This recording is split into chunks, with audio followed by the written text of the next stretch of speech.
Explain why the Industrial Revolution led to the development of the middle classes.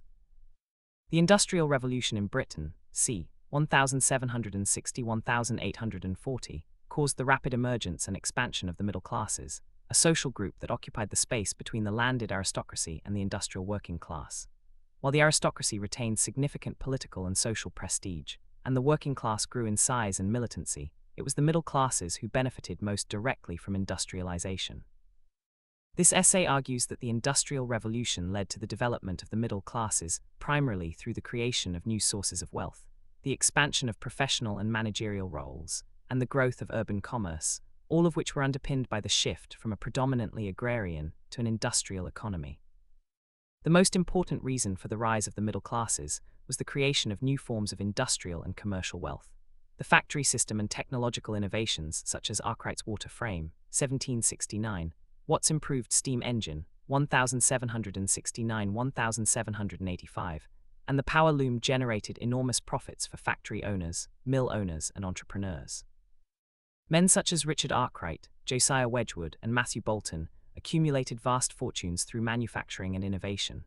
This new industrial bourgeoisie formed the core of the middle classes.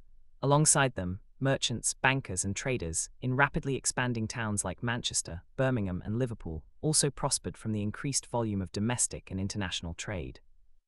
The growth of the railway network after 1825 further stimulated commercial activity and created new opportunities for middle-class investors and managers.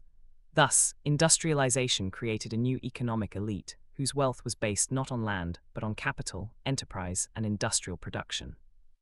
A second major factor was the expansion of professional and administrative occupations required to service the new industrial society. The growth of factories and urban centers created demand for accountants, lawyers, engineers, doctors, teachers, and clerks. The increasing complexity of business required managerial expertise, while the expansion of local government and poor law administration after 1834 created new salaried positions. The professions offered respectability and social mobility to educated men from modest backgrounds.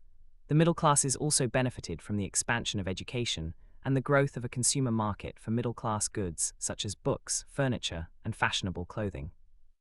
This professional and commercial middle class developed a distinct identity based on hard work, self-improvement, and respectability, values that were reinforced by evangelical religion and the ethos of Samuel Smiles, Self-Help, 1859. The political consequences of industrialization also strengthened the middle classes. The 1832 Reform Act extended the franchise to many middle-class property owners, giving them a direct voice in Parliament for the first time. This political empowerment encouraged the middle classes to press for further reforms, such as the repeal of the Corn Laws in 1846, which favored industrial interests over landed ones. The growing confidence of the middle classes was reflected in the rise of pressure groups such as the Anti-Corn Law League, and in the increasing influence of liberal ideas in politics and economics. However, it is important to recognize that the middle classes were not a homogeneous group. There were significant differences between the industrial bourgeoisie, the commercial middle class, and the professional classes. Some factory owners remained socially and culturally closer to the working class, while others aspired to join the landed gentry through the purchase of estates. Nevertheless, industrialization created the economic conditions that allowed this diverse middle class to emerge as a significant social and political force by the mid-19th century.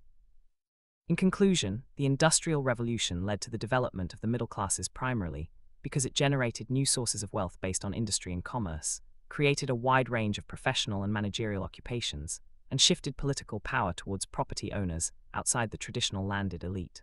While the aristocracy retained considerable influence, the middle classes became the most dynamic and self-confident social group of the period.